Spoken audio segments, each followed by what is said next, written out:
hablar sobre el trabajo decente. Así que me sumo a las palabras de don Héctor en su inicio. Creo que en todos estos talleres una parte la pone el expositor, que en este caso me tocó ser a mí, y otra parte uno va aprendiendo de lo que cada uno y cada una de ustedes pueden ir aportando de acuerdo a su experiencia y de acuerdo a las vivencias que hayan tenido en sus vidas. Bueno, sin más preámbulo, voy a entrar a tocar el tema que me han pedido, que Fernando que me contactó, que me pidió que hablara es sobre el tema de trabajo decente. Entonces lo primero que me gustaría como para comenzar a pimponear, ya que yo en general soy de hacer clases que puedan ser un tanto participativas, no me molesta que puedan intervenir o que puedan hacer comentarios, en la medida que sean atingentes a lo que estemos hablando, o si surgen dudas las podemos ir haciendo de inmediato para poder ir aclarando algunas cosas. Yo traje una presentación con hartas diapos, pero la idea es poder ir avanzando e ir tocando dentro de estas diapos. Las principales son las primeras y después vamos a ir viendo que el trabajo decente tiene una serie de elementos y vamos a ir tratando de abordar algunas. Entonces lo primero que me gustaría consultarlo es qué entendemos por trabajo decente. Si alguien quiere o tiene alguna idea, qué es lo que vendría a ser el trabajo decente para lo que entendemos cada uno de nosotros. ¿Alguien tiene alguna idea de lo que vendría a ser el trabajo decente? Gonzalo, Sí. bueno, yo tuve la oportunidad de ir a estudiar a la OIT, a Turín, a Italia, Ya. por allá por el 2000 y tanto, ya hablaban de trabajo decente y yo dentro de mi ignorancia dije que yo no conocía trabajos indecentes, que todos los trabajos eran decentes, porque no entendía el concepto, no sabía a qué se referían, pero también nos dijeron que no habían preguntas tontas, sino el tonto era el que no preguntaba. Y ahí pude saber a qué se refería con trabajo decente. Después escuché cuando asumió la presidenta Bachelet, hablaba del trabajo decente. Y obviamente que un trabajo decente es con buenas remuneraciones formales, con seguridad social, o sea, que la persona con su trabajo pueda vivir decentemente y debidamente resguardado.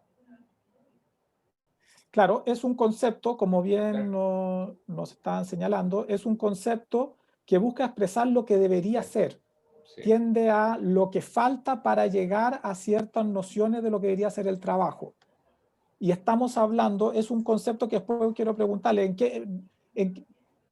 ¿a alguien se le ocurre en qué época se comenzó a conceptualizar este concepto? ¿Se comenzó a hablar de este concepto más definido? ¿En qué momento, hace cuántos años, en qué momento se le ocurre en qué fue? ¿Es un concepto nuevo, un concepto antiguo? ¿Cómo lo ven ustedes?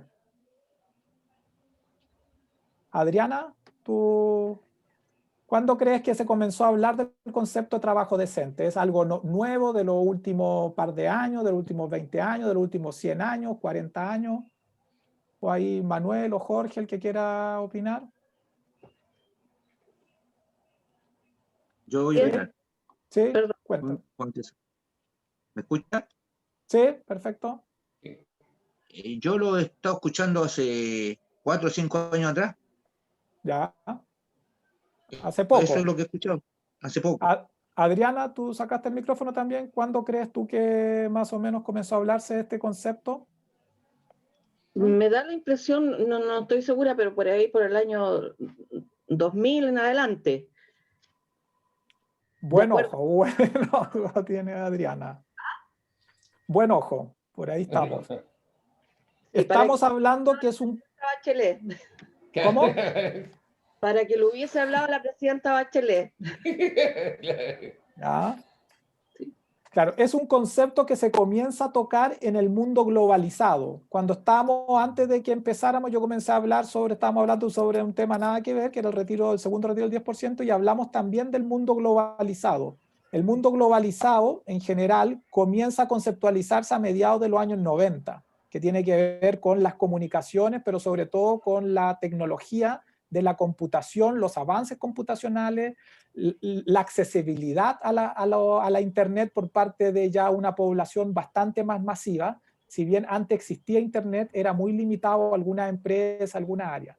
Bueno, cada uno se fue dando cuenta, pero también es parte de ciertos sectores en cada mundo. Hoy día, con toda la pandemia, vemos que si bien somos un mundo globalizado, cuando en Chile hemos estado teniendo que estar encerrados, se ha visto, por ejemplo, en educación y en trabajo, cómo en Chile hay, la verdad, que dos mundos, o tres mundos. Un mundo que tiene la pobreza tipo África, otro mundo como Latinoamérica promedio, y un mundo que vive como los países desarrollados de Europa. Y eso también ha ido pasando en todos los países, y por lo tanto la globalización no llega a todos por igual. Pero a mediados de los 90, comienza los 2000, la verdad que la masificación de una serie de tecnologías ha llegado al alcance de mucho más población. Entonces lo que se habla es buscar un buen trabajo, un empleo digno. Aquí yo quería consultarles que una aclaración, si se sabe la diferencia entre trabajo y empleo, porque hablamos de trabajo decente, no necesariamente, no se habla de empleo decente. Y esto es así porque el trabajo es un concepto más amplio. El trabajo, aquí está la definición de la OIT, es el conjunto de actividades humanas remuneradas o no remuneradas, que sería la parte más clave, que producen bienes o servicios en una economía. Eso es bien clave, que cuando entendemos, esto es una discusión porque después les voy a consultar por el trabajo de las dueñas de casa o el trabajo de la mujer muchas veces, cómo se considera, o que satisfacen la necesidad de una comunidad, proveen medio de sustento necesario para los individuos. El empleo, a diferencia, es un trabajo efectuado a cambio de un pago. Es parte, el empleo es una fracción del trabajo, por decir, está dentro del trabajo, pero hay un salario, un sueldo, comisiones, propinas, pagos en dinero o en especies. Y ahí no importa, no necesariamente lo define la relación laboral. Pueden ser dependientes, asalariados, independiente, autoempleo. Pero el empleo, la definición que te plantea la OIT o cómo se ha ido planteando, tiene que ver con que hay una retribución, un pago. El trabajo es más amplio. Entonces, por ejemplo, a Claudia, que nos está siguiendo ahí, ¿qué le parece porque hubo toda una discusión muchas veces sobre el trabajo doméstico? Que si sería un trabajo o no sería un trabajo. Ahí la discusión se da es si produce o bienes servicios en una economía o no. ¿Ahí qué opinan?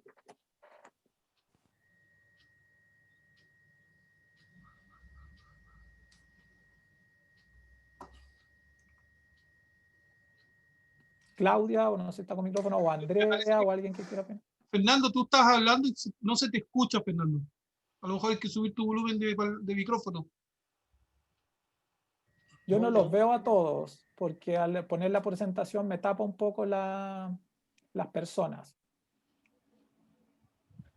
Bueno, yo quería plantear eso porque eso generó harto ruido y sobre todo en los profesionales de mi área, que es la economía, muchos ingenieros, que muchas veces lo señalaban como que si no fuera un trabajo.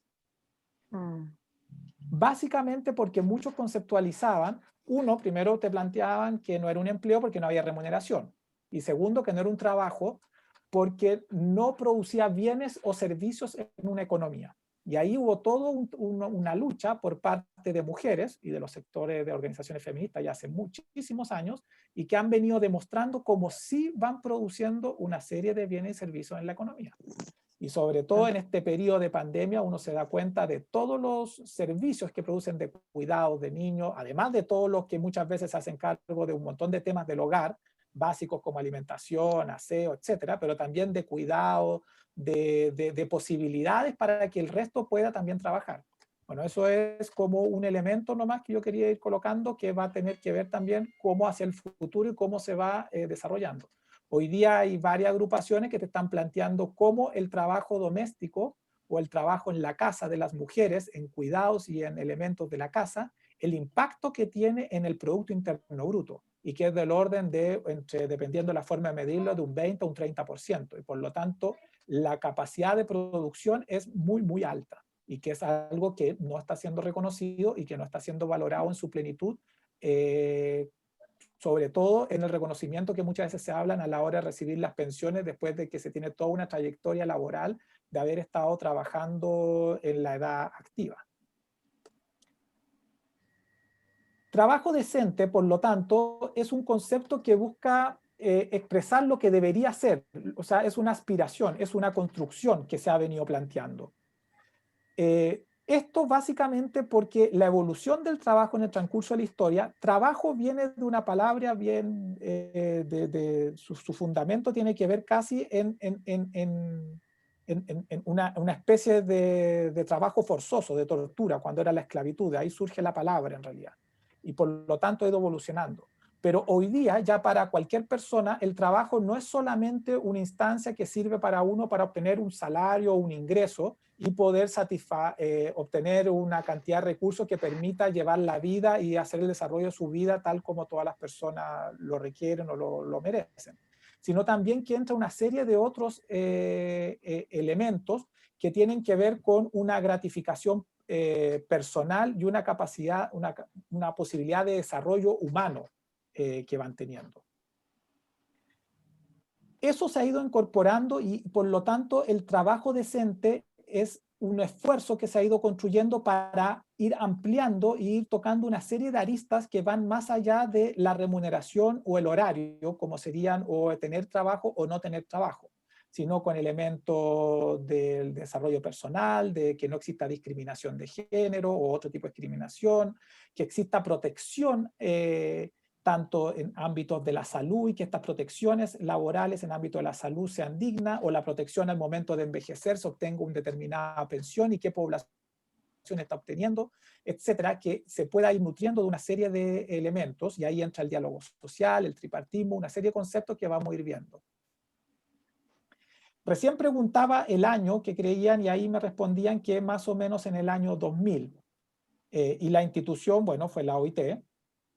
Y es importante porque este concepto lo menciona por primera vez y lo coloca en el tapete un chileno, que es Juan Somavía. Cuando Juan Somavía asume como el director general de la OIT, en una de sus primeras exposiciones en el año 99, él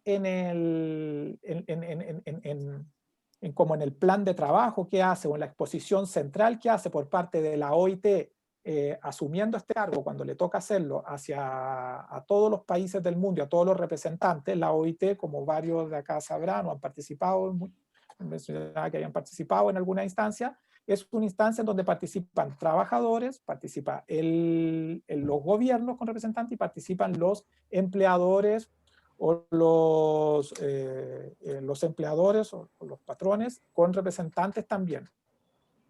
En esa exposición del año 99, Juan Somavía, que es un gran intelectual chileno, que si bien en Chile tal vez, no sé si probablemente varios y varias de ustedes lo conocen, pero no es un personaje tan conocido mediáticamente para la relevancia mundial que ha tenido, la verdad, Juan Somavía debería ser mucho más estudiado, conocido y respetado en ese sentido amplio de la palabra por parte de los chilenos y chilenas. Él introdujo este concepto de trabajo decente. Fue la primera vez en el año 99. Y él básicamente no lo define, sino que lo construye a partir de 4 objetivos estratégicos que debería cumplir el trabajo decente y lo deja como un concepto que está en constante construcción y el cual se va a ir nutriendo con el paso del tiempo. Pero él fija que el trabajo decente tiene que cumplir 4 objetivos. Los derechos en el trabajo, promover y cumplir las normas y los principios y derechos fundamentales en el trabajo, ese es el primero.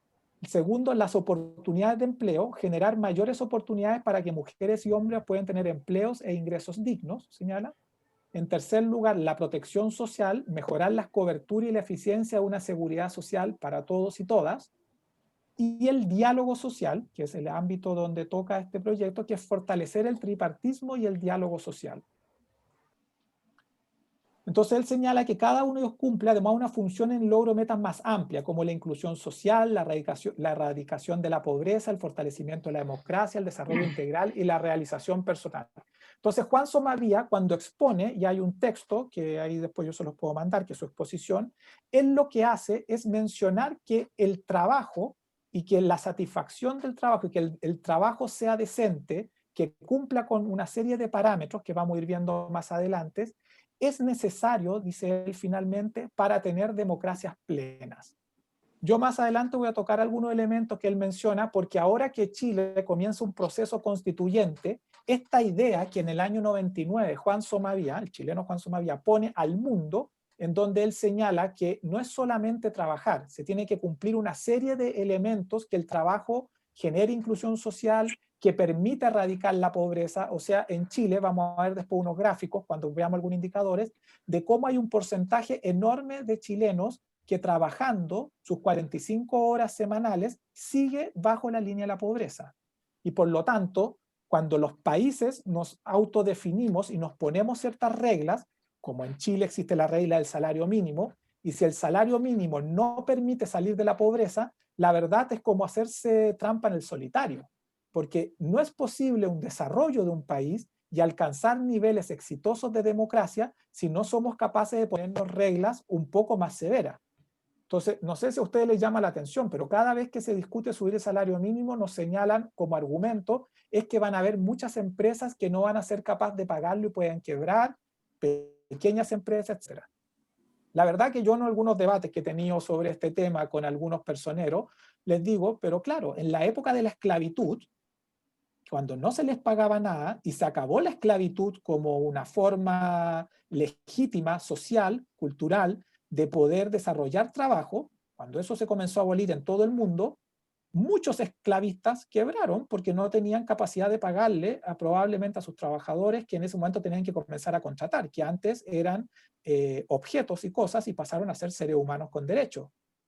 Pero obviamente que lo que había ahí detrás era que había que terminar con la esclavitud y no mantener algún tipo de modelo de desarrollo que avalaba que ciertos seres humanos podían ser abusados y hasta llevarlo a la muerte con el pretexto de obtener una ganancia producto de un desarrollo productivo que se tenía. Bueno, hoy día como país, que es parte de este proceso que vamos a estar viviendo, es que tenemos que fijarnos ciertas reglas. Y es ahí donde en su gran concepto apunta esta idea de trabajo decente, en que tiene que haber en este concepto la erradicación de la pobreza, el desarrollo integral, la realización de las personas y como fin último tiene que estar la noción de democracia. Quiero leer este pequeño párrafo, lo voy a leer rápidamente, que es en el Consejo Económico Social de las Naciones Unidas del 2006, cuando hablaron sobre este tema. Dice, estamos convencidos de la urgente necesidad de crear un entorno a escala nacional e internacional que propicie el logro del pleno empleo y productivo y el trabajo decente para todos y todas, debería ser, como base del desarrollo sostenible. Para la creación de nuevas oportunidades laborales es imprescindible contar con un entorno que fomente la inversión, el crecimiento y la capacidad empresarial. Es fundamental que hombres y mujeres tengan oportunidad de conseguir un empleo productivo en condiciones de libertad, igualdad, seguridad y dignidad humana para lograr la erradicación del hambre y la pobreza, el mejoramiento del bienestar económico y social de todos y todas, el crecimiento económico sostenido y el desarrollo sostenible de todas las naciones, así como una globalización plenamente incluyente y equitativa. Esto es lo que trata de englobar el concepto de trabajo decente. El trabajo decente, cuando Juan Somavía nos da todo ese reporte, lo que él trata de ir colocando es que el trabajo no está aislado de las situaciones políticas coyunturales de cada país. No está aislado de los elementos de felicidad que vaya a tener un país. No está aislado de la noción de libertad, de seguridad, de dignidad que tenga un país. El trabajo es una instancia tan importante en el desarrollo de los seres humanos que habitamos este planeta, que él dice, todos los países, los 187 países que están escritos en las Naciones Unidas, tenemos que ponernos de acuerdo y comenzar a fijar ciertas reglas, cada país de acuerdo a su estado de avance que va teniendo, para que cuando las personas trabajen, tengan ciertos mínimos y vayan teniendo cierta dignidad en ella. Elementos, por eso yo en este momento tomé algunos elementos que todos estos elementos en general son entregados por la OIT.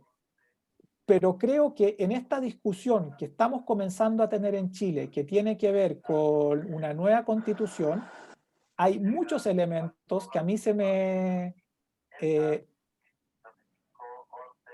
me hacen mucho sentido cada vez que uno discute sobre la nueva constitución. Ahí parece un micrófono. Ahí sí. Ahí sí, Gonzalo. Entonces, sí, si alguien quiere opinar o le llama la atención algún elemento, quiere hacer algún comentario, bienvenido, bienvenida a los comentarios. Entonces, el trabajo ha sido y es previsiblemente será un componente sustantivo del contrato social por el cual nosotros nos organizamos como sociedades y nos damos gobiernos, fijamos autoridades, etc. Y es por ello que en esta idea del trabajo decente, cuando la OIT lo comienza uno lo comienza a desgranar el choclo de lo que están hablando, ellos salen que los cimientos de la paz mundial se refuerzan al crearse oportunidades de trabajo decente. O sea, gran parte de lo que uno puede evaluar, ahora ya de lo que fue el estallido social acá en el 18 de octubre del año pasado, recién pasado, y que no ha tenido todo un año convulsionado, con mucha discusión, muchos de los elementos que han surgido tienen que ver con el trabajo decente, con este concepto amplio de lo que es trabajo y en el cual se requiere una serie de satisfacciones por parte de los seres humanos y que no solamente es estar ocupado o desocupado y que no es solamente algún indicador que tenga que ver con el monto exacto de mi salario, sino que hay una serie de elementos que tienen que ver con lo que en este estallido, y que la OIT lo ponía mucho antes ya, ha estado mucho en boga de casi todos los y las manifestantes, que es el concepto de la dignidad. Entonces, mucho de lo que te abarca el trabajo decente tiene que ver con los fundamentos de una sociedad más digna, y ellos lo establecen como un elemento necesario para poder hablar de que un país o que una sociedad es verdaderamente democrática. Y es por eso que ellos lo ponen como que el trabajo o la conceptualización o el desarrollo que vaya haciendo cada país en el desarrollo del trabajo decente contribuirá al fortalecimiento de la gobernabilidad democrática y a enfrentar el principal problema que caracteriza a nuestros países. Estamos hablando en ese caso, esto es un informe de la OIT para América Latina, y dice que no es necesariamente que seamos los países más pobres del mundo, pero sí somos los más desiguales. Y por lo tanto, Sí. ahí Gonzalo, entra el... ¿Sí? en ese mismo concepto hay como referencias claras, específicas de cómo se mide, cómo se evalúa el trabajo decente. Vamos a ir avanzando, Fernando, usted se adelanta. Después vamos a ir comenzar a caracterizarlo y vamos a llegar a los indicadores o a cómo se mide. Efectivamente, como señalaba el Fernando, la OIT lo que llama es en primer lugar a fijarnos algunos parámetros generales, y Juan Somavía fija estos 4 criterios, y claramente a partir de ahí lo que llama que los países, porque los países estamos en diferentes estados de desarrollo y tenemos diferentes modos de modelos de desarrollo como país. Hay modelos de desarrollo más cercanos a sociales democracia, hay modelos de desarrollo más cercanos a modelos neoliberales, más cercanos a modelos capitalistas clásicos, más cercanos a países a orientación socialista, etc. En todo el mundo hay diferentes modelos de desarrollo. Por lo tanto, siempre la OIT no se mete en la lógica interna del modelo de desarrollo, sino que lo que señalan es que en los modelos de desarrollo o en cómo se ponen de acuerdo en la gobernabilidad democrática que van a hacer, consideren estos parámetros, estas líneas, y cada país se vaya fijando y van poniendo y vaya tomando cierto acuerdo. Entonces, promover... ¿Sí?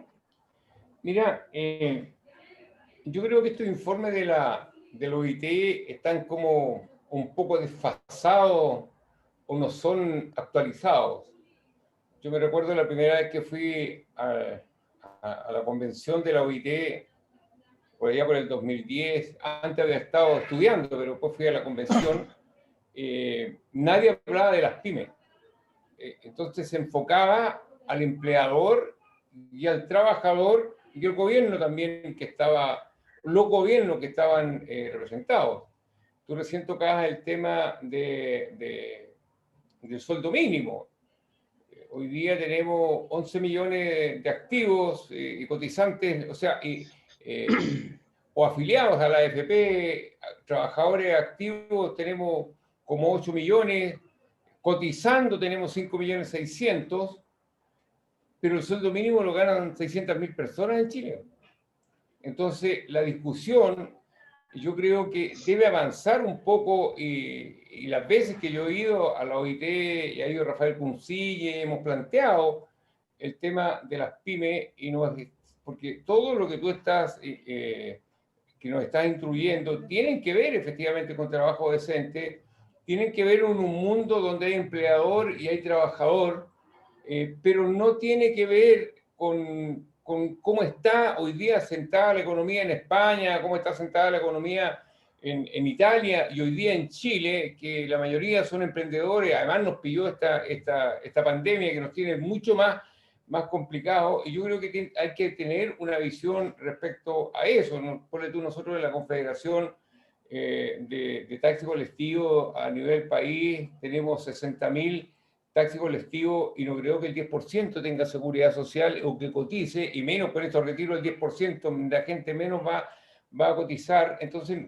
estamos llevando a un mundo basado en el empleador y el trabajador, pero la realidad hoy día no es eso. Ponle tú, nosotros en la CONAPYME, donde también hoy día estoy presidiendo, tenemos 550.000 micro o pequeños empresarios, y yo te diría que la mayoría no tiene seguridad social. Entonces yo no sé si le podemos dar una mirada a eso o un enfoque, y no esta polarización como entre izquierda y derecha, como entre el empleador y el trabajador. No, Yo creo que sería bueno darle una mirada que tenga un poco que ver con la realidad de lo que estamos asistiendo a este seminario, o a este mira, diálogo social, digamos. sí, súper atingentes las palabras de don Héctor. En realidad, yo creo que finalmente lo que te plantean, el concepto de trabajo decente, es que las sociedades tienen que articularse en función a sus realidades y a la vez tienen que ir fortaleciendo a las diferentes realidades o las diferentes actividades productivas, que estas pueden ser grandes empresas, pequeñas empresas, emprendimientos, emprendimientos familiares, pequeños emprendimientos donde sí hay una jefatura y hay trabajadores contratados, y actividades hasta de subsistencia luego. Pero lo que tenemos que fijarnos como país es ser transparentes y ser honestos con nosotros mismos en función de hacia dónde queremos ir avanzando como país.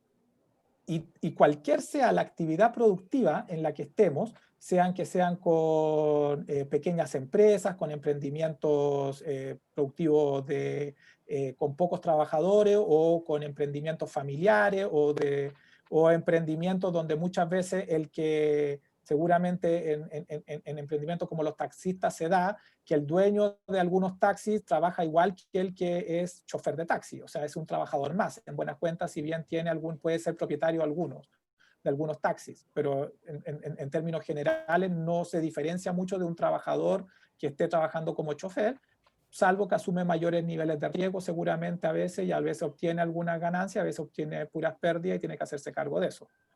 Y en ese caso, lo que finalmente el trabajo decente apunta ahí, es que cómo establecemos un país en donde nos hacemos cargo de esto para que el desarrollo humano de cada uno de nosotros, de cada uno y cada una, sea satisfactorio.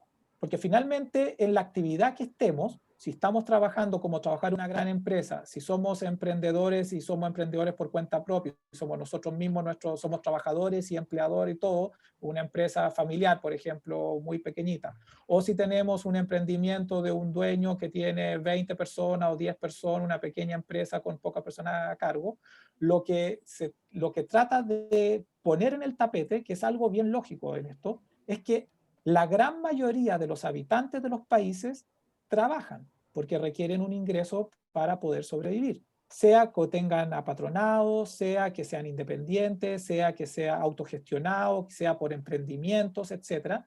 Siempre van a trabajar, pero ese trabajo no solamente lo hacen para obtener solamente un ingreso, si bien todos también buscan un ingreso, sino que también a través del trabajo busca tener un desarrollo como personas, se busca ser validados socialmente y se busca poder tener una vida digna finalmente.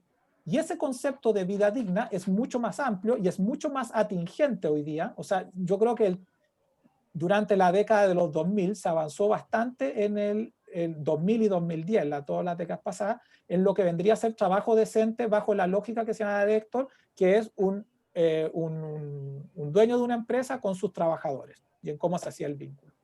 Pero se ha avanzado bastante menos en pequeñas empresas y casi no se ha avanzado en emprendimientos cuando son unipersonales o familiares, y la verdad que es muy difuso la noción de trabajador y dueño, porque en una misma familia a veces él con su señora, con sus hijos, y la verdad que se diluye un poco toda esta relación.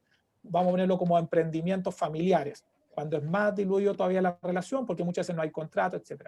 Pero sí lo que tenemos que conceptualizar, que en cualquiera de estos tres casos se requiere que haya pensión de vejez, que haya seguridad de salud cuando alguien se enferma o tiene un accidente en su trabajo, y se requiere que esta persona, luego de estar en cualquiera de estos oficios o cambiando entre uno u otros pasos, porque lo otro que hemos ido analizando es que las personas transitan de un lugar a otro, no es que sean estáticos. O sea, seguramente con muchos de los trabajadores de ustedes, también algunos, debe haber un número importante que siempre han sido taxistas o taxis colectiveros y que han estado ahí.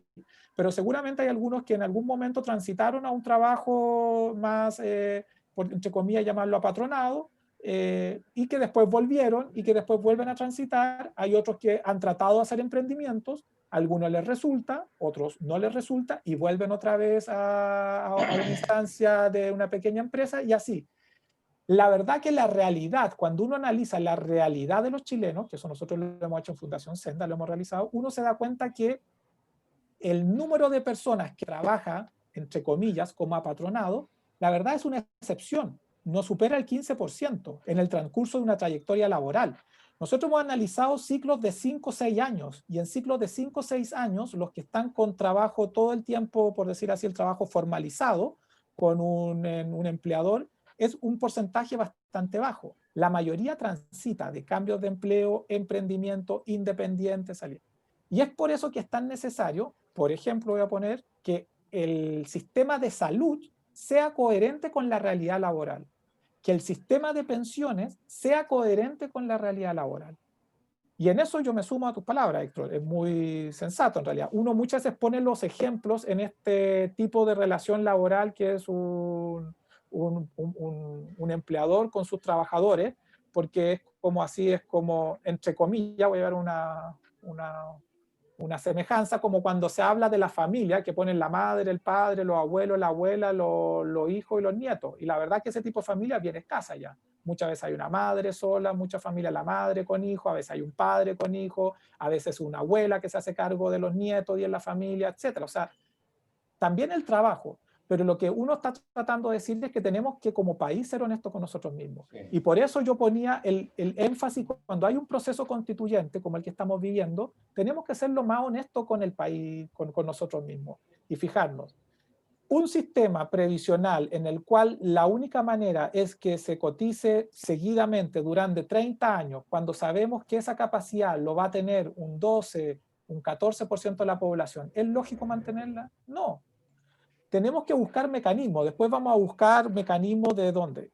¿Cuál es el rol del Estado en esto? El Estado tiene que tener un rol clave en una serie de... Puede que algunos digan sí, otros digan no, pero tenemos que ir viendo. ¿Cuál es el rol de los privados? ¿Es el mismo rol de un privado, una gran multinacional que tiene utilidades multimillonarias? ¿Lo vamos a poner en el mismo rol que un privado, que en caso de usted, una persona que tiene 5 o 10 taxis colectivos y que cumple un rol muchas veces en la quinta región, en Valparaíso, un rol social de transporte de mucha gente y que llega a lugares que a veces otras locomociones no llegan? ¿Es el mismo rol? Bueno, como sociedad tenemos que ir poniéndonos de acuerdo y tenemos que ir fijando ciertas reglas. Pero es como toda la sociedad tenemos que ir poniéndonos de acuerdo, pero lo que te dicen acá en el trabajo decente, bajo la óptica, que hay algunos elementos que tenemos que estar de acuerdo. O sea, sea el conductor de un taxi, sea el conductor del chofer de una micro, sea un ingeniero, sea el que recoge la basura, sea la señora que hace hacer una casa, sea el jardinero o sea un abogado, en general todos los seres humanos queremos desarrollarnos en nuestro trabajo y queremos tener una sensación de dignidad al hacerlo y una satisfacción y que seamos tratados dignamente por la otra parte de la sociedad. Y es ahí donde apunta. Porque cuando esto no ocurre, cuando yo trabajo durante toda mi vida y veo que llego a la vejez y no tengo una forma de sustentarme, o yo quedo hospitalizado y se me acumula una gran deuda, o una patología no es curada, o cuando yo tengo un accidente y no tengo cómo solventar ese accidente, o quedo en la quiebra personal, o para sobrevivir mi día, a pesar de estar trabajando con jornada completa para poder solventar el mes, tengo que endeudarme. Cuando eso no ocurre, cuando la sociedad no somos capaces de cumplir ese objetivo, lo que pasa es que esta sociedad va a reventar de alguna manera, va a comenzar a erosionarse, van a comenzar a haber crisis. Y esas crisis, que en Chile nos pasó, afectan a todos también. Afectan desde el más rico hasta el más pobre, a todos nos afectan. Y por lo tanto, lo que te invita, este concepto de trabajo decente, es a prever eso, que nosotros tenemos que buscar la dignidad en el trabajo, porque casi todos los seres humanos nos desarrollamos a través de él. Y la dignidad tiene algunos parámetros que vamos a ir viendo, y como señalaba Fernando, hay algunos indicadores que podemos ir midiendo.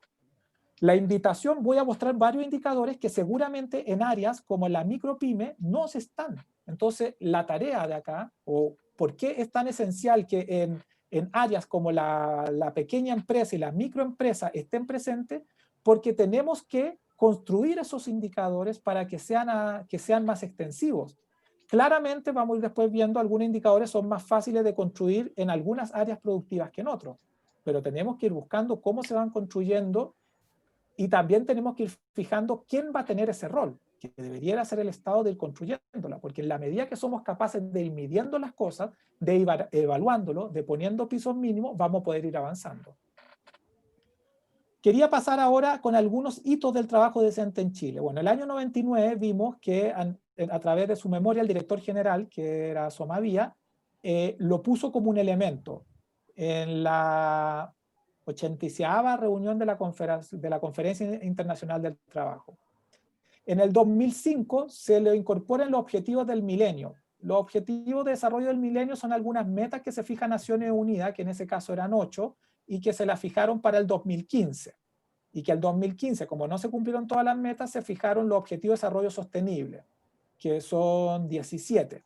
Y que ahí ya en los objetivos del milenio lo mencionaban vinculado a otros, pero no estaba exclusivamente. En el 2008 se genera un programa nacional sobre el trabajo decente y se logra un acuerdo entre el Ministerio del Trabajo y Previsión Social, la CUT y la Confederación de Producción del Comercio y la OIT para establecer un programa. Pero este programa se viene a consolidar y se viene a bajar, y un poco lo que señalaba Fernando, que me preguntaba si hay indicadores, al 2019, cuando se hace el Observatorio del Trabajo Decente, que es trabajodecente.cl, uno puede acceder, y nace este proyecto que comienza a establecer algunos indicadores y comenzar a medirlo y comenzar a hacer pública esta medición. Ahí vamos a ir avanzando.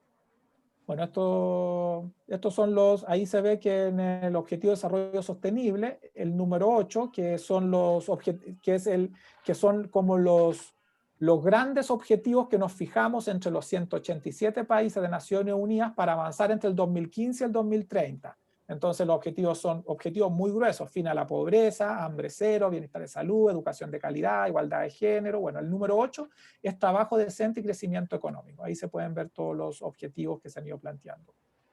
Esto es como una guía. Todos estos conceptos van a requerir de que las organizaciones como las de ustedes se la hagan propia y comenzar a ver cómo yo, a nivel de los taxistas colectiveros, entro acá. ¿Cómo comienzo yo a exigirle también al Estado que muchos de estos indicadores que hoy día, como decía Héctor, no los sentimos muy cercanos porque nadie nos mide y no nos toman en cuenta? ¿Cómo comenzamos a hacerlos parte y comenzamos a pedir que se miden? Puede ser algunos que existan algunos indicadores que se vayan incluyendo y otros que no existan. Porque finalmente, ¿para qué sirven? Sirven para lograr compromisos gubernamentales tripartitos, muchos de estos. Este mismo diálogo que ustedes están haciendo, que los diálogos sociales se definen en función de objetivos claros, con los diferentes actores involucrados, sirven porque uno logra un objetivo en ese momento. Pero el avanzar en el trabajo de las ideas de trabajo decente sirve para ir creando como país indicadores. Cuando tengo un indicador, yo como país comienzo a monitorearlos. cuando los monitoreo puedo ir estableciendo pisos mínimos alcanzables. Y que no, esto quiero ser bien claro, ¿no? En muchos de estos, aquí no se trata que hayan buenos y malos, que esto no es un elemento entre el trabajador y el empleador, o que el emprendedor no tenga nada que ver. Tenemos que como sociedad estar generando pisos mínimos. Todos vamos a requerir atención de salud muchas veces. Todos, independiente que sea un trabajador independiente que trabaje por mi cuenta, si tengo un accidente en mi trabajo voy a requerir que se me brinde una asistencia. Porque cuando yo como sociedad comienzo a tener muchos vacíos, muchos elementos que no se cubren, vamos a poner el ejemplo de las pensiones, o sea, si yo tengo, después vamos a ver el indicador, muchos adultos mayores que no reciben pensión, lo que va a pasar es que la sociedad o sus familiares, pero que son parte de la sociedad, una fracción de los trabajadores en edad activa van a tener que destinar recursos de su ingreso disponible, de sus salarios, para solventar en ese caso a sus padres o a sus abuelos.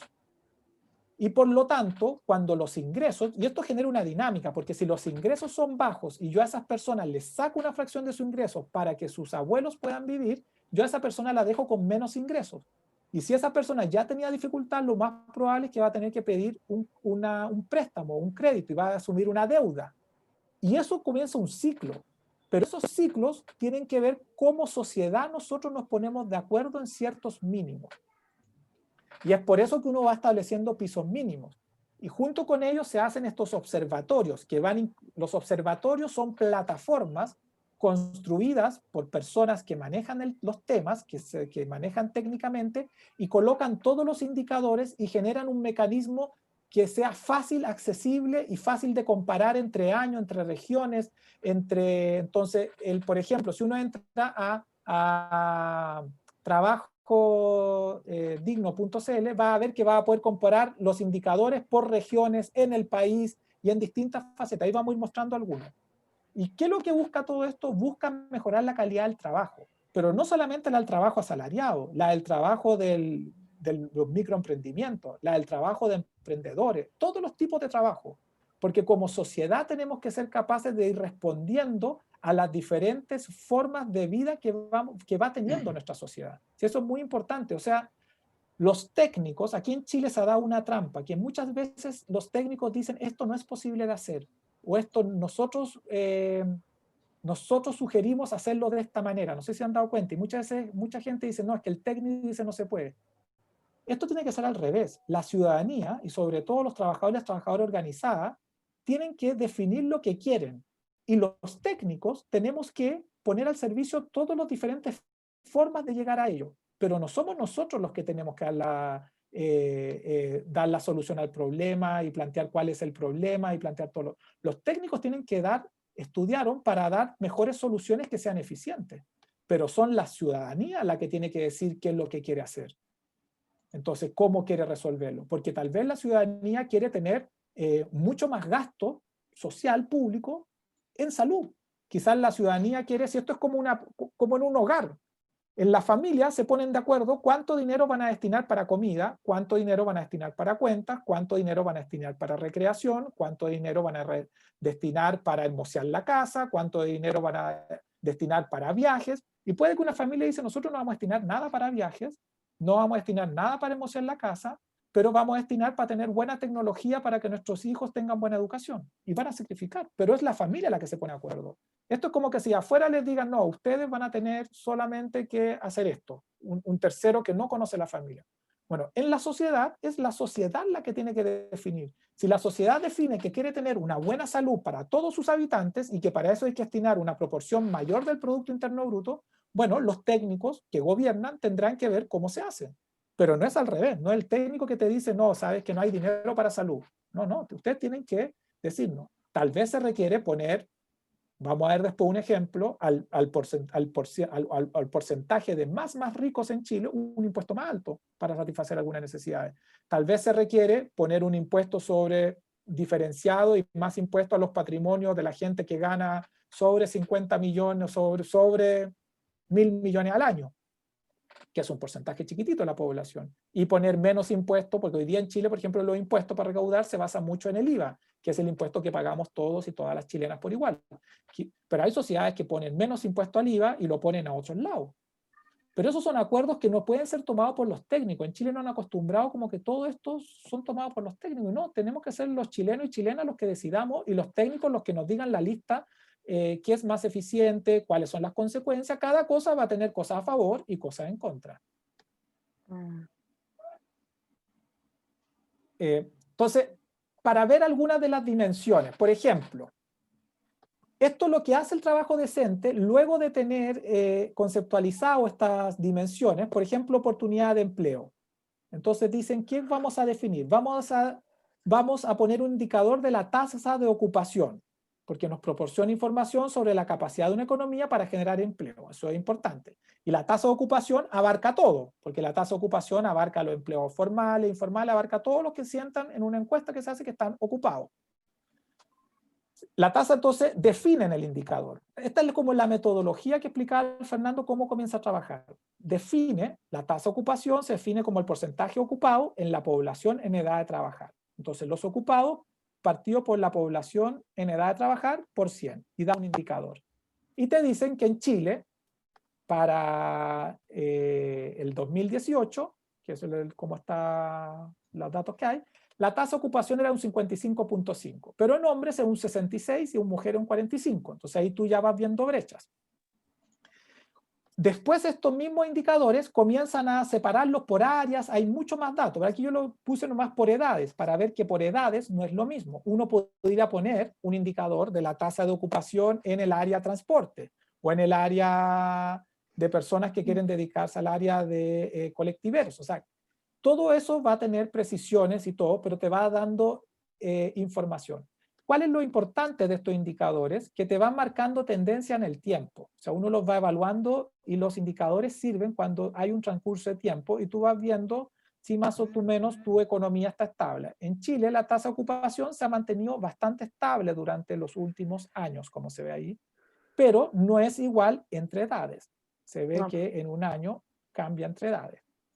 Y así hay muchos más. Entonces, otro indicador de oportunidad de empleo, la tasa de desocupación, que es una que cambió muchísimo ahora. Entonces, la definición, la tasa de desocupación se define como el porcentaje desocupado en la fuerza de trabajo. Y ahí viene el indicador. Entonces, cuando vemos entre el 2010 y el 2018, la tasa de desocupación fue de un 7%. Cada uno de estos indicadores tiene una fuente, yo no lo copié todo, pero tiene una fuente que muchos de estos son del INE, los que estamos viendo, pero pueden haber otras fuentes y se construye. Entonces, aquí también te dice y te muestra un poco la actividad, cómo ha andado la tasa de ocupación en el transcurso de un periodo, que en el 2010 tuvo un 8,1, después bajó hasta el 2013 y ahí el 2018 subió un 7,8 y hoy día sabemos que está bordeando los 13 puntos, está mucho más alta. Pero tampoco es lo mismo dependiendo de la edad. Y tampoco, por ejemplo, acá sacan otro indicador que tampoco es la misma dependiendo del estado civil. Los solteros están mucho más desocupados que, por ejemplo, que los casados. Gonzalo, ¿sí? ¿Cómo se identifica a un ocupado de un desocupado?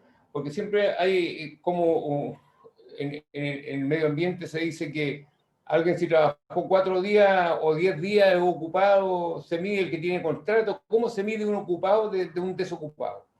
No, es a través de una encuesta y es el que señala declarativamente que efectivamente ha trabajado. Hay una regla general que se toma a nivel mundial. No hay un único indicador. El INE lo mide de una manera, la Universidad de Chile lo mide de otra manera, pero en general se toma una cantidad de días que trabajó durante la última semana. Y ahí hay una regla mundial que son 4 días, me parece, que se ha trabajado durante el último mes. Hay algunos o durante... Hay diferentes maneras de medirlo y no todas las encuestas lo miden de la misma manera, pero eso es lo que se está mirando. Pero es la voluntad de desocupados el que ha estado buscando y quiere trabajar, porque después hay una población que ya no busca, que es lo que ha pasado ahora. Por ejemplo, aquí vamos a medir la tasa de subempleo relacionada, entonces, se define como el porcentaje de personas, que este es un indicador que no es muy llamativo en épocas cuando no hay crisis, pero que en la época actual comenzó a tener un realce muy significativo, porque es el porcentaje de personas ocupadas que trabajaron menos de 45 horas durante la semana de referencia y están dispuestas o disponibles para trabajar más horas. Esto es, hoy día, por ejemplo, la tasa de desocupados o de desempleo está en alrededor del 13%, pero está muy, por decir así, disminuida, producto que esta tasa la contamina, si uno quisiera decir, o la hace disminuir. Porque, como bien tú decías, todas esas personas que trabajaron una cantidad de horas a la semana son considerados ocupados. Pero lo que ahora nos dicen es que hay muchas personas que por cuenta propia, por ejemplo, por la necesidad, vamos a poner un caso que no es exactamente lo que ustedes se dedican, pero son cercanos, que son, o no sé si cercanos en realidad, pero son los que se dedican con su automóvil a establecer servicios de taxi por accesorios telefónicos, que hay muchísimo ahora. Pero No que empecemos con problemas. Po. ¿Cómo? No empecemos con problemas. Po. Ah, bueno, pero son... No, pero, está bien. pero la verdad que en épocas Sí, de crisis, todos sí. estos trabajos que las personas no es que se dediquen a eso, es por muchas veces por necesidad, comienzan a recurrir en estas aplicaciones. Sí. Pero esas personas, cuando les preguntan, y trabajan algunos un par de horas o algunos tratan de sobrevivir, pero también pasa lo mismo con muchas personas que salen a la calle o a la cola de la feria a vender cosas, que no es que quieran dedicarse, pero efectivamente están trabajando porque salen a vender y trabajan la cantidad de horas y por lo tanto están ocupados. Pero o personas que comienzan a hacer labores que habitualmente no hacían, como ofrecerse para ser jardinero o para ofrecerse para arreglar algunos arreglos en domicilio, etcétera, que no han sido sus trabajos habituales, pero que dadas las necesidades comienzan. Esas personas te dicen si están disponibles para trabajar más horas, porque trabajan las horas que encuentran nomás. Y esa es la tasa que trata de medir la tasa de subempleo. Entonces vemos que la tasa de subempleo habitualmente está en torno al 8. O sea, y en las mujeres es más alto, porque las mujeres tienen menos rango de trabajo.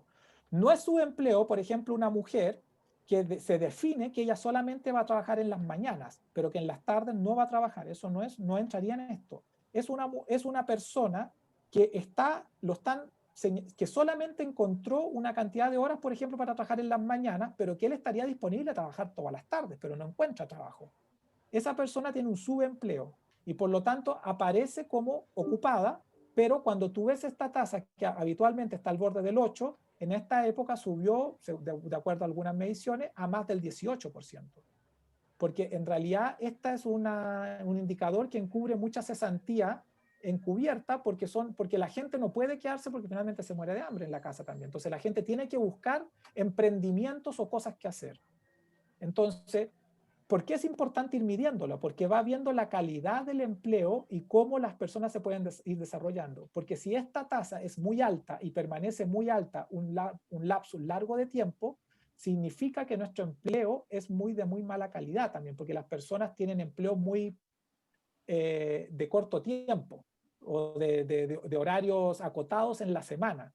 Y por lo tanto el ingreso que van a recibir va a ser menor también y no van a ser capaces de cubrir todas sus necesidades. Aquí está por edad. Aquí está, por ejemplo, por categoría ocupacional, que esto es bien relevante. En los subempleados, por ejemplo, cuando uno analiza los asalariados del sector público, hay una tasa de asalariados del sector público solamente del 2,8 que tiene más tiempo disponible para hacer otro trabajo o que esté buscando otro trabajo. Lo mismo que en el sector privado, que son como los dos sectores más gruesos cuando uno refleja en la economía, que lo Héctor me mencionaba recién. No nos basemos en estos dos sectores para sacar conclusiones. Porque estos dos sectores suelen habitualmente, sobre todo el sector público, que es más estable, pero también el asalariado del sector privado, sobre todo la grande empresa, a tener mucho más estabilidad.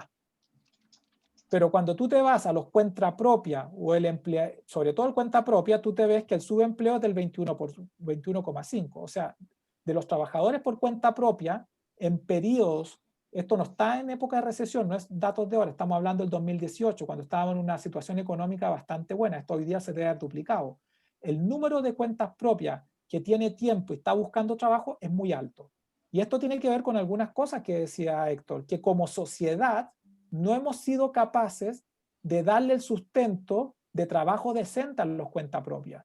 Y por lo tanto hay un sector muy importante de cuenta propia, que es cuenta propia porque está buscando un trabajo asalariado en el sector privado o en el sector público.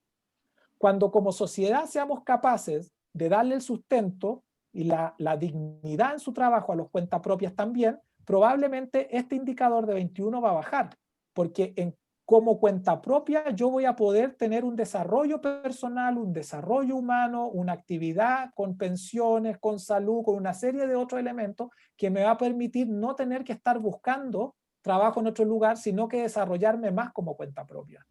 Y es por eso que son importantes estos indicadores del trabajo decente, porque estos indicadores van permitiendo hacer políticas públicas y van también permitiendo a organizaciones como ustedes, de trabajadores colectiveros, de ir tomando, de ir precisando demandas a la hora de establecer diálogos, que es lo que ustedes están haciendo con el Estado o entre trabajador y empleador, muchas veces también para ir sincerando la realidad, viendo hacia dónde avanzar, cuál es el horizonte, hacia dónde queremos ir. Bueno, ahí se ven otros indicadores. Familia o personal no remunerado, que es el que hablamos, que estos son como los cuentas propias cuando se emprende como familias, que también es muy alto. Personas de servicio doméstico, puerta afuera, también es muy alto. Entonces, finalmente, uno se da cuenta que este indicador, que es el subempleo, es muy alto en todas aquellas áreas de trabajo que como sociedad no hemos sido capaces de dándole los mismos derechos y la misma garantía y el mismo progreso que han tenido algunas áreas que son los asalariados, sector público y sector privado, fundamentalmente. Entonces, eso te deja una brecha, porque lo que decía Héctor antes era decir, no, oye, si lo cuenta propia, el personal de servicio doméstico o las familias, los emprendimientos familiares, no es tampoco la población que está ahí involucrada. Y por lo tanto, como sociedad tenemos que ser capaces de que este trabajo, que es algo que como sociedad estamos haciendo, tenga la misma calidad y la misma significación de dignidad para esos trabajadores o trabajadoras. Y en muchos de estos casos, mientras más chiquitita el emprendimiento o la empresa, el empleador con el trabajador son como lo mismo, o sea, no hay grandes diferencias. El empleador o el dueño de la empresa cuando es muy pequeñita es como un trabajador más o una trabajadora más. Otra dimensión, pero ahora en diálogo social. Entonces, hay una dimensión que ellos analizan en la tasa de cobertura de la negociación colectiva, que la definen, y es el porcentaje de ocupados cuyo salario o condición de empleo están determinados por uno o más convenios colectivos.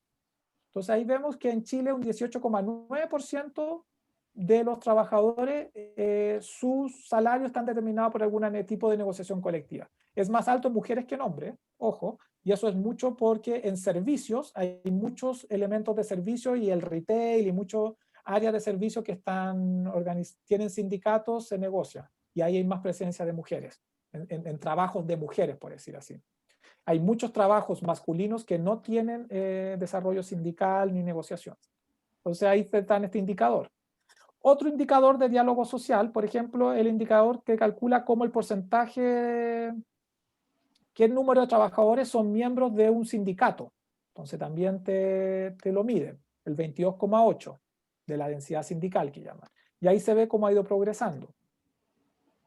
Otra dimensión que es seguridad social, que hemos hablado un poco, propone varios indicadores y porcentaje de población. Entonces un indicador que el principal, para mi entender, es el porcentaje de la población superior a la edad legal de jubilación o de 65 años o más, que obtiene una pensión de vejez. O sea, es el porcentaje de personas en edad de recibir pensión que están recibiendo pensión. Eso es lo que trata de calcular. Y te dice que en Chile, del total de las personas en edad de recibir pensión de vejez, que estén recibiendo pensión de vejez, es el 34,3. Pero ahí se ve la diferencia porque las mujeres reciben la mitad, es la mitad de la población de mujeres en edad de recibir pensión que la del hombre. O sea, un cuarto de las mujeres en edad de recibir pensión de vejez están recibiendo pensión. En cambio, en los hombres un poquito más de la mitad. Entonces son elementos que te permiten ir analizando y tomando políticas. O sea, si tú tienes un sistema previsional cuyo indicador arroja esto, es que el sistema está fallando. Pero ¿por qué es eso cuando en edad de pensionarse, de jubilar o la pensión básica solidaria, tiene acceso todo el mundo en forma universal? ¿Por qué la mitad de las mujeres no tiene su pensión, aunque es cuálida, pero ¿por qué no la tienen? No, porque esta habla solamente la pensión de vejez como la pensión de vejez que es la pensión ¿Autofinanciada? autofinanciada. Sí, Ah, ya. ese indicador de autofinanciada. Ya. Y saca, por ejemplo, a todos los que se jubilaron para AFP y que quedaron sin fondo y que ya no reciben pensión tampoco. Ya. Porque la AFP se extingue el fondo y quedan sin pensiones. Entonces te muestra, esto es un indicador de realidad, por decir así. Ya. Es un indicador distinto a otros indicadores. Y ahí lo ve por distintas áreas también. Después hay de ingresos adecuados y trabajo productivo. Entonces, este es un indicador que te calcula el promedio de ingreso hora según ocupación. Entonces te dice que el promedio de ingreso por hora de un ejecutivo, etcétera, ahí va de profesionales científicos intelectuales, otros no identificados, y te va poniendo, entonces te va definiendo que no todos ganamos lo mismo por hora, y te lo va definiendo. Entonces hay indicadores.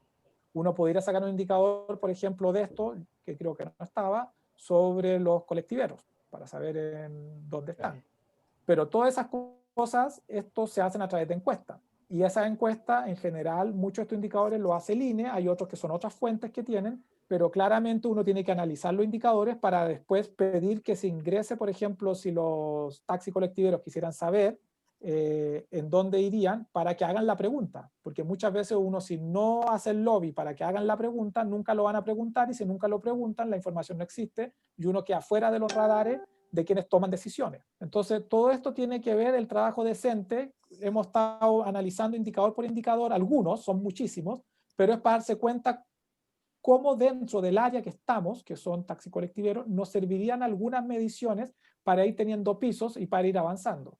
Sí, aquí, Gonzalo, acá hay dos temas que son importantes y que de mencionar, que en esta actividad hay hartas personas que son adultos mayores,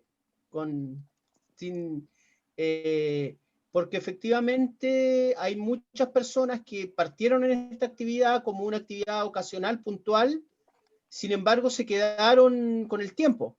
Algunos hoy siguen manejando, otros ya son solamente dueños de los vehículos, pero hay hartas personas adultas mayores vinculadas efectivamente Sí, digamos, al gremio. El sistema. El mostrar todos estos indicadores, más que cada indicador en sí mismo, lo que yo estoy tratando es que como que se prendan pequeñas chispas en ustedes, que son dirigentes, y decir, oye, a nosotros un indicador así, para analizar esto, falta algo que mida esto, que es clave en nuestra área. Yo no soy experto en el área de ustedes, en realidad, o sea, uno tiene que involucrar, pero ustedes son los expertos. Pero si nadie propone el indicador y no se mide, y después ustedes dicen, por ejemplo, los taxis colectiveros hemos estado estancados, hemos retrocedido, hemos tenido esto, entonces hay que medirlo.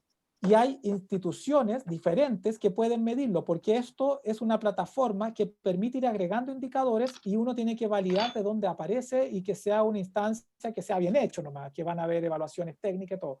Pero, por ejemplo, este es otro indicador que es bastante relevante, que tiene que ver la tasa de pobreza laboral. Esto es lo que apuntamos. Se define la tasa de pobreza laboral sobre los ocupados como el porcentaje de personas ocupadas que viven en hogares pobres, utilizando pobreza como pobreza de ingresos según la nueva metodología del Ministerio de Desarrollo Social. Por lo tanto, estamos hablando de personas que viven en hogares que son ocupados, que trabajan su horario completo, pero que siguen siendo pobres, que a pesar de trabajar se mantienen bajo la línea de pobreza. Entonces, cuando una sociedad tiene que un 17,1% de las personas que están trabajando siguen siendo pobres, algo está pasando. Si bien también, que es algo que han dicho varias veces, esta tasa ha ido descendiendo. O sea, sería más preocupante que esta tasa fuera constante o en aumento. Pero sigue siendo preocupante que cercano a un 20% de la población, a pesar de trabajar cotidianamente, se mantenga bajo la línea de pobreza. Y eso tiene que ver con los niveles de salario. Gonzalo, ¿la línea de la pobreza se mide o es pobre cuando el ingreso individual de una familia está inferior a 85.000 pesos mensuales? No, tiene una medición que tiene que ver con el tamaño de la familia. Se Ya. mide individualmente, pero por decir así, cuando una persona individualmente me parece que hoy día es pobre bajo los 180.000. Ah, ya. Pero 2 personas ya no es 360, se va haciendo un complemento. Y 4 personas me parece que está en el rango de como hogar que recibe un ingreso bajo los 400 y algo mil. Ya, ya. Pero es un porcentaje y en la medida que la familia va aumentando, el ingreso que se necesita para dejarse pobre es menor, porque se entiende que hay una serie de gastos que se van a ir haciendo economía de escala en realidad. Como el pago arriendo de los- la casa, la luz, el el arriendo agua, de la gastar lo casa, mismo. las Claro, cuentas, claro, exacto, claro, exacto. claro. Se va entendiendo que eso va ocurriendo y por lo tanto no es lineal. Pero sigue siendo preocupante que tengamos un porcentaje importante. Entonces, claro, muchas veces uno dice es que nosotros, porque esto no se trata de terminar con los emprendimientos, sino que se trata de cómo los emprendimientos le llegan efectivamente subsidios y apoyos necesarios para que el emprendimiento le vaya bien al emprendedor y le vaya bien a las personas que él contrata. Y esa es la manera, el círculo dinámico y que uno debería tratar de potenciar. Esto, o sea, uno no quiere terminar, esto no quiere decir que cuando dicen que todas estas pymes van a quebrar, bueno, que quiebren. No, es como a las pymes las fortalecemos, pero no siempre solamente capacitación. A veces requieren recursos, inyección de recursos. A veces requieren inyección de tecnologías. A veces requieren mejoras o créditos, en el caso, por ejemplo, de los taxis colectiveros, mucho más amigable y accesible. O sea, no hay una fórmula única, pero en los diferentes países lo que se ha visto es que sí lo que se requiere es que para ir siendo un país desarrollado, que el trabajo, y en este concepto amplio de trabajo, todas y todos vayamos teniendo dignidad, mejores salarios en nuestros trabajos. Y eso significa apoyar a los emprendedores, apoyar a las micropymes para que puedan sustentar y dar elementos necesarios para que todos puedan vivir dignamente. Pero esto es una cifra que siempre preocupa, que tengamos esa cifra de tasa de pobreza laboral. Bueno, ahora yo quisiera, para ir terminando, algunas reflexiones. ¿Cuánto me queda, Fernando? Poquito. Una hora. No, no. Ustedes me paran nomás cuando ya. Algunas reflexiones, porque efectivamente el COVID-19 ha tenido un impacto en el trabajo decente. La CEPAL, en su último informe, que es ahora de agosto de este año, te lo señala, que uno lo puede reflejar acá, que la pandemia ha generado fuertes efectos negativos en el mercado del trabajo. Y ahí habla el trabajo formal, reducción de horas, caída de salario y despido. Eso es el trabajo formal. El trabajo informal, caída de empleo por distanciamiento y provisión de circulación, menor acceso a compensación de ingresos, se ha tenido muchas dificultades. En las mujeres, muchas más dificultades porque en general en estos periodos, como familia y como somos una sociedad más machista y patriarcal, sacrificamos muchas veces el trabajo de la mujer en función de cuidar el trabajo del hombre. Básicamente porque si hay que cuidar a los niños, hay que hacer más labores en la casa, se dice, bueno, que la mujer está ahí, sacrifique su trabajo. En sector intensivo en mano de obra, altamente afectados, como son el turismo, el comercio, manufactura, inmobiliario, entretenimiento. Pero bueno, ¿para qué decir los que se dedicaban al transporte durante el periodo que había que estar todo enclaustrado, como el caso de ustedes? Pues si nadie podía salir a la calle, nadie tomaba taxi colectivo. Pues. Entonces, y en la micro y pequeña empresa, ahí dice, concentran 46,6% del total del empleo en la región. Este es un dato regional de América Latina y el Caribe, que es más o menos lo que tú planteabas delante. O sea, la mitad del empleo la está dando la micro y la pequeña empresa. Y ellos, dado sus niveles más precarios y menos solidez económica, están en alto riesgo de experimentar quiebras. O sea, lo que está planteando la CEPAL, que en este caso puso el acento, por eso quise poner esta lámina también, es que las micro y pequeñas empresas que en la región dan la mitad del empleo, un gran porcentaje de ellas están en alto riesgo de quiebra. Entonces, estos elementos lo tienen que tomar como sociedad. Esto lo ponen los alerta para que los países pongan ahí acento. Esto es un poco la evolución histórica desde 1900 del comportamiento del crecimiento económico. Entonces, aquí lo que se ve es cómo está la crisis de comienzo de siglo, año 14, la crisis del 30, y aquí estamos hoy día, que son caídas bastante importantes. 82 la asiática, ¿no? Claro, está acá, yo creo. Y aquí está la otra que fue la de los bancos y la del 2008. Bueno, aquí se ve la tasa de desocupación, pero esto es previa a la crisis, 2019-2018.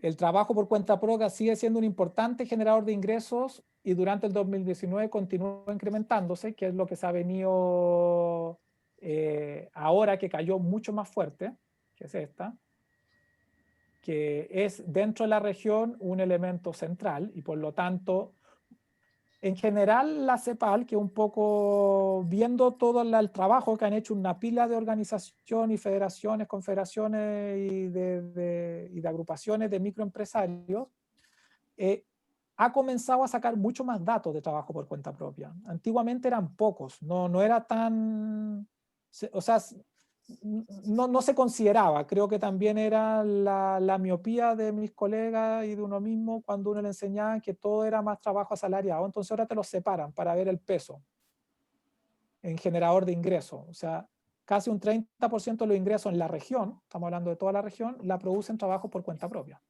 que son muchos microemprendimientos. Bueno, aquí están las vulnerabilidades. Bueno, en Chile post pandemia, algunos datos: 1.000.000, casi 560.000 personas inactivas en 12 meses. Acá, OES que agrupan solo a personas activas aumentaron en más de 257.000 en 12 meses.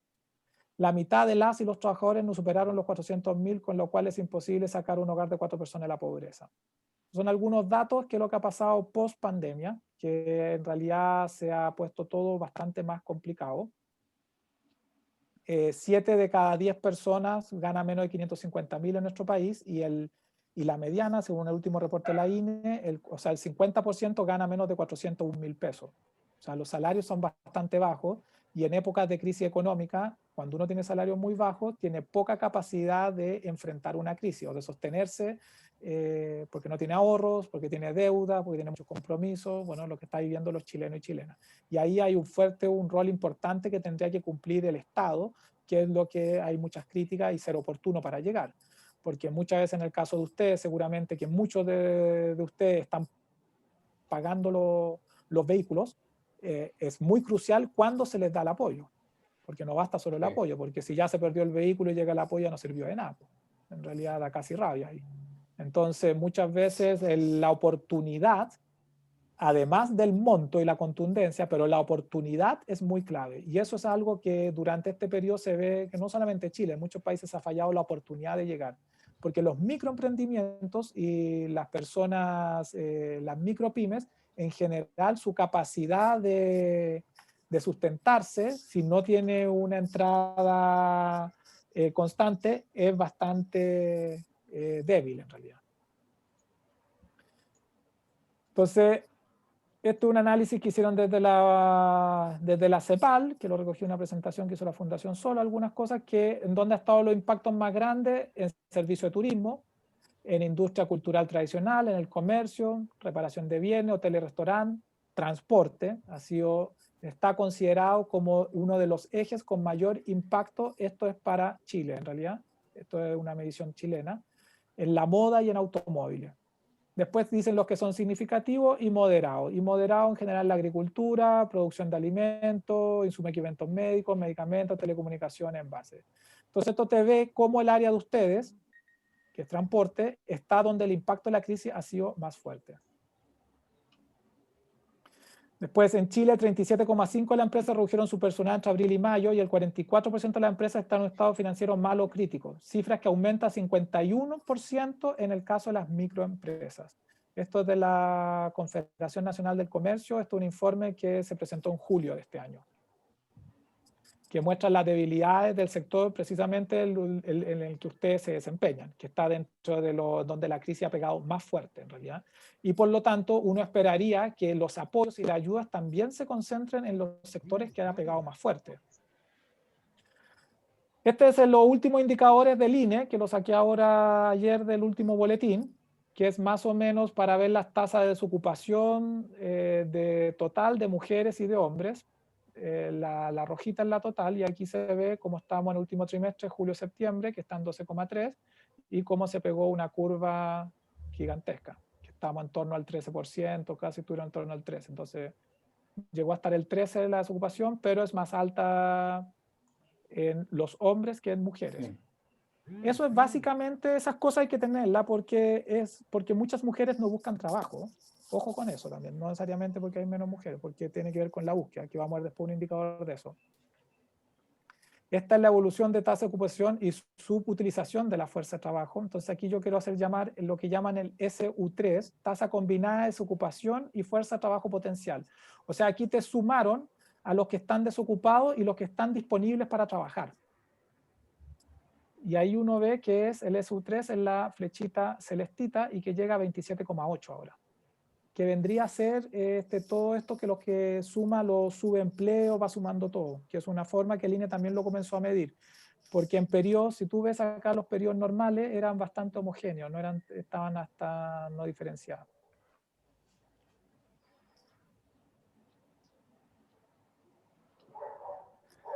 Esta es mirado desde el punto de vista de lo que va a ser el efecto en las pensiones, porque muchas veces se habla del efecto en las pensiones por los retiros, pero también está la evaluación, variación anual de cotizantes.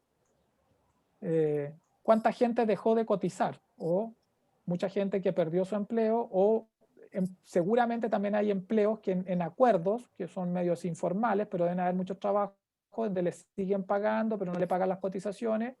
Hay todo un fomento del gobierno con las políticas de protección del empleo, que más bien pagar las cotizaciones y que uno se pague con su seguro de cesantía si es que se tiene el trabajo, todo. Pero esta es la curva de cómo ha caído las cotizaciones.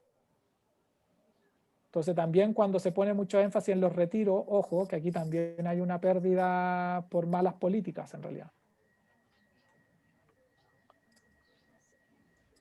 Aquí traté de definir la tasa de participación, la participación de la fuerza de trabajo como porcentaje de la población en edad a trabajar. La fuerza de trabajo es la suma del número de personas ocupadas más el número de personas desocupadas. Esa es la fuerza de trabajo.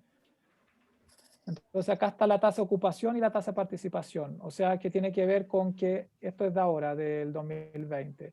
Estas caídas son gente que salió, por decir así, del mercado laboral. Que dado que, o sea, durante la pandemia, ¿para qué iba a buscar trabajo? Entonces la tasa de desocupación también son a veces engañosas. Porque si dejan de buscar trabajo ya no son desocupados. Y eso pasa mucho en hombres, pero en mujeres llega más fuerte. Esto es porcentaje que tiene que ver cómo nosotros vamos midiendo la pobreza, que este es un trabajo que hizo la Fundación Sol, que es muy relevante, que cuando tú vas definiendo qué es lo que es pobreza, en Chile la pobreza oficial es del 8,6, pero ellos dicen, pero si yo le quito las asignaciones familiares, sube 8,9. Si yo le quito las pensiones básicas solidarias, sube a 10. Si yo le quito otro tipo de subsidios, que los que cuentan en la CACEN, o sea, entonces terminamos viendo con el ingreso, si con el ingreso del trabajo, cuántos son el ingreso del trabajo, más jubilaciones contributivas, más mis pensiones, llegamos a que el 29% de los chilenos serían pobres.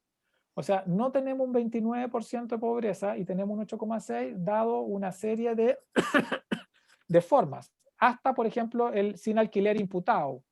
El alquiler imputado que si uno tiene si uno es dueño de su propiedad, te imputan como si uno pagara arriendo. Entonces te elevan la forma de medir. Entonces hay una serie de formas de medir y una serie de subsidios que hacen que esto vaya cambiando.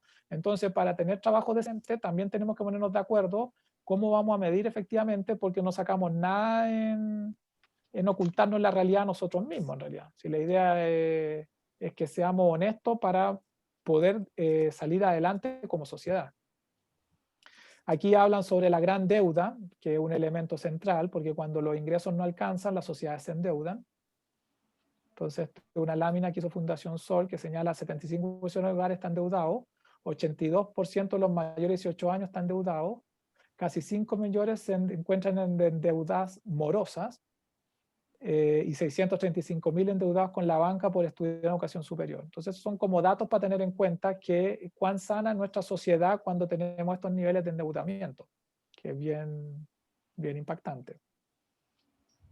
Y después yo solamente para terminar quise poner algunos datos que tienen que ver con algunos elementos que habíamos hablado ya, que es los estados se van haciendo cargo y pueden apoyar a instancias como los gremios de ustedes, que tienen que ver con el trabajo en taxi colectivo, pero también a otros gremios, a gremios de diferentes, de acuerdo a que nos pongamos de acuerdo como sociedad en dónde queremos poner los recursos.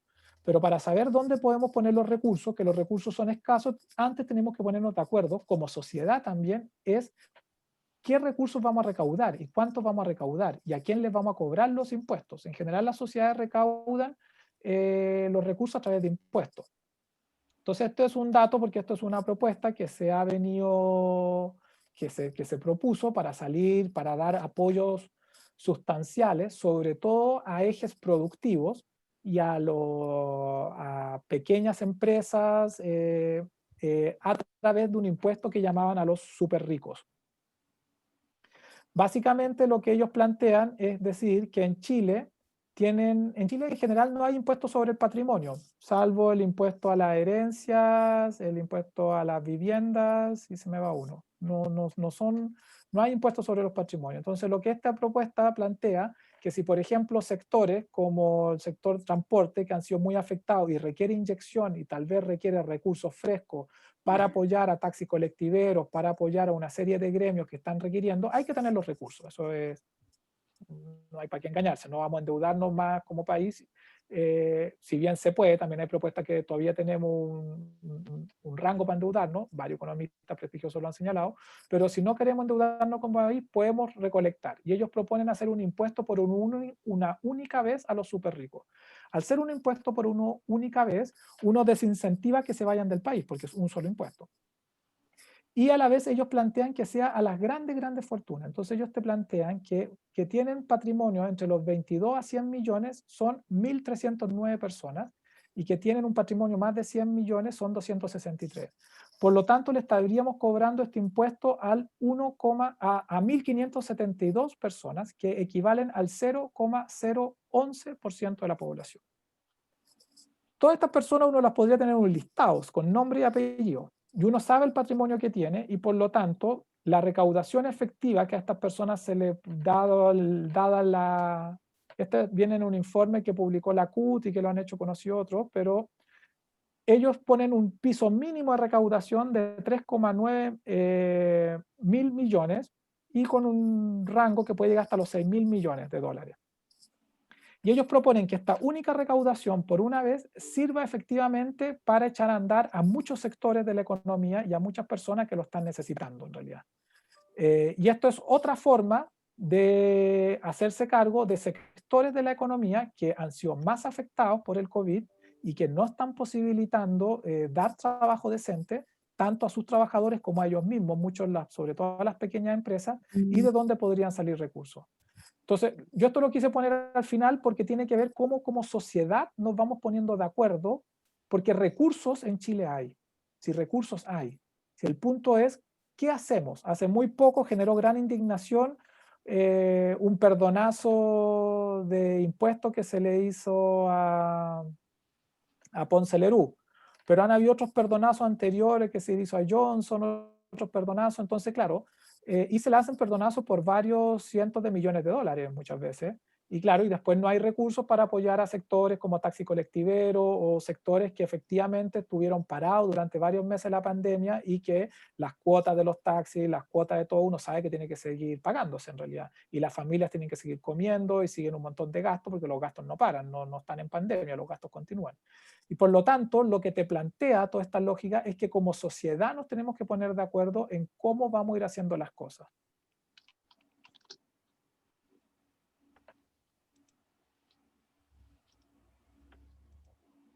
Gracias, Gonzalo. No sé si alguien quisiera plantear alguna consulta. Por ahí preguntaron por la presentación, si la podíamos tener a disposición. Sí, yo te la puedo mandar, Fernando, una vez terminada ahora. Sí, la puedo mandar, no hay ningún problema. Sergio está hablando, pero tiene el micrófono apagado, me parece. No sé, no veo a alguien. Sí, está Sergio ahí. Sergio, tu micrófono. Y la señora Adriana preguntaba por la Fundación Sol. Como fuente de datos, si es una buena fuente de datos. A ver, yo trabajo en Fundación Senda, muchos de los datos que puse son de Fundación Senda, pero como son de mi autoría no siempre los pongo. Pero Fundación Sol en el área laboral tiene muchos datos y son datos oficiales y más que nada lo que hacen muchas fundaciones. Nosotros, por ejemplo, Fundación Senda en toda el área previsional tomamos todos los datos de la Superintendencia de Pensiones. Lo que hacemos muchas veces es presentarlos de manera distinta y ordenárselo a la gente de otra manera. Fundación Sol hace lo mismo en el ámbito laboral muchas veces. No es que sean datos que ellos fabrican, ellos toman los datos del INE, los datos del Ministerio de Desarrollo Social, los datos de la encuesta y hacen otros cruces y los presentamos. Y por eso muchas veces lo que hay es una mirada distinta.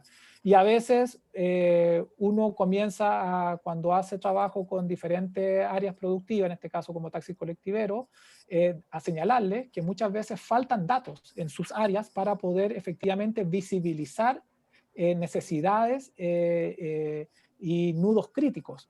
Y si no están los datos y no se construyen, claro, es difícil para instancias como ustedes levantar datos, porque es caro levantar datos. Pero uno muchas veces tiene que comenzar a pedirle a las personas que están haciendo cierta encuesta que agreguen una preguntita, una palabra, y ahí ya está el dato. Y después esos datos se cruzan y permiten sacar conclusiones. Pero hay datos en área de transporte, por ejemplo, en alguna área. Pero Fundación Sola a nosotros nos parece una fundación que trabaja muy seriamente con muchos datos laborales y lo que hacen ellos es presentar los datos que publica el INE o que publican otra instancia, el Ministerio del Trabajo, muchas veces otros, lo presentan de una manera distinta y los trabajan de manera distinta. Sergio, ¿está con micrófono? Sergio. Sí, ¿me escuchan? Sí, perfecto. Bacana.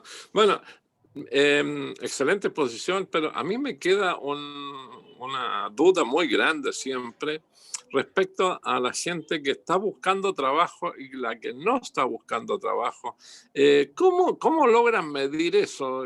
¿Quién determina qué personas están buscando y quiénes no? Digo esto relacionado con nuestro sector, específicamente, puesto que cuando el cobre sube, y por un periodo largo, nuestros conductores se trasladan al norte y nos quedamos con pocos conductores. Pero cuando el cobre baja, como pasaba en otras ocasiones, nos llenamos de conductores porque el trabajo allá en el norte no es tan bueno. Entonces, ¿cómo logra medirse eso y el impacto que tienen en nosotros, digamos, de que van y vienen? Se hace a través de encuestas, son preguntas, bueno, las encuestas en general se hacen a través de paneles muchas veces, hay encuestas que son aleatorias y en general muchas de estas encuestas son paneles, o sea, se siguen a personas que son, hay toda una metodología y una técnica, se escogen personas en el país a las cuales se les va encuestando cada una cantidad de años, cada cierta cantidad de años, 3, 4 años. Y ahí se va viendo la evolución. Esa es una manera y la otra es aleatoria, que se hacen encuestas a una gran cantidad de personas, como vendría a ser la encuesta CACEM en realidad, que tiene una gran cantidad de personas. Y hay otros datos, que es el dato administrativo, que yo básicamente tomo los datos de la Superintendencia de Pensiones que te entregan la AFP y que señala cuánta gente está trabajando, si cotizó o no cotizó. Y hay informes que mezclan estos tres datos.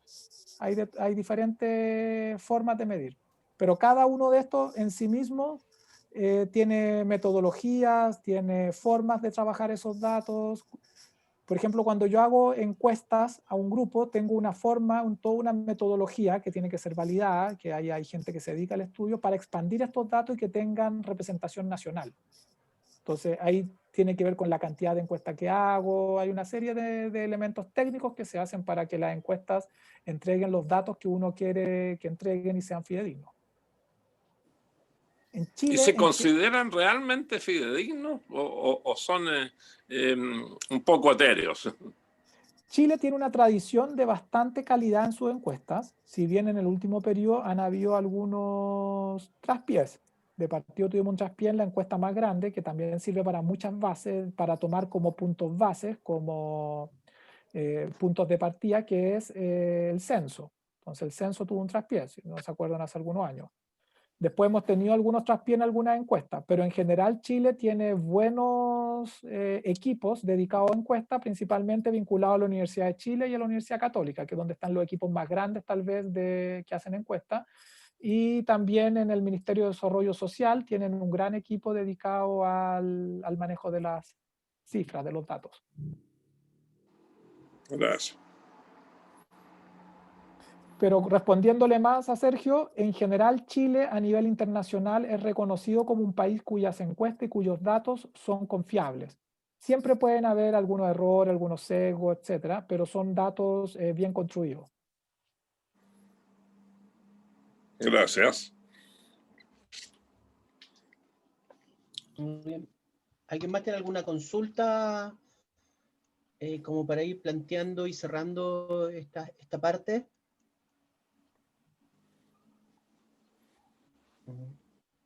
Bien. Bueno, le damos las gracias a Gonzalo por su presentación. Bueno, nos va a hacer llegar entonces las diapositivas para que las podamos compartir con ustedes y las podamos socializar, ¿ya? De todas formas, seguramente de ser necesario, vamos a recurrirles, vamos a de pronto ahí hacer alguna consulta sobre algún dato concreto que nos pueda ser útil digamos, en las próximas etapas del diálogo.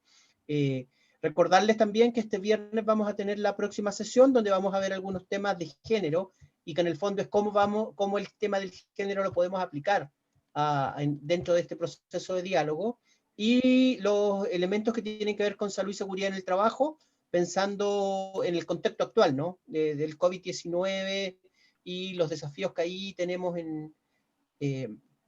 como articulación. No sé si David o don Héctor tienen algún otro elemento que plantear. Yo por mi parte agradecer a Gonzalo y don Héctor, agradecer a Gonzalo, muchas gracias, interesante exposición, y que don Héctor cierre. No, bueno, igual darle las gracias a Gonzalo, creo que ha sido una bonita charla, exposición. Hay un montón de interrogantes que uno tenía y aquí las pudo dilucidar. Yo no sé si a nuestro participante lo dejó también tan conforme, pero finalmente decir que en cada una de las exposiciones o charlas que tengamos, algo vamos a ir aprendiendo para poder sacar el mejor resultado de este diálogo social. Así que solo me basta agradecerle su presencia y el viernes nos veremos, David. Sí, el viernes 20 a las 17 horas tenemos 2 charlistas mujeres. Ya algo nos contó Fernando ahí, así que ahí nos va a acompañar Jennifer y Galia también, que nos van a entregar su exposición. Bueno, agradecerle a todos, muchas gracias. Después ya el lunes vamos a partir con el diálogo mismo y ahí no hay oportunidad de quedarse callado. Estas son 2 clases donde son para aprender, pero ya el lunes hay que participar y batir la lengua, porque eso es lo que importa, el diálogo social. Así que, bueno, muchas gracias, chiquillos. Muchas gracias. Y nos vemos el lunes. Gracias a ustedes. Gracias, Gonzalo. Gracias. Gonzalo, Gracias a ustedes. Gonzalo, quieto un poquito. Quieto, Ya. déjame.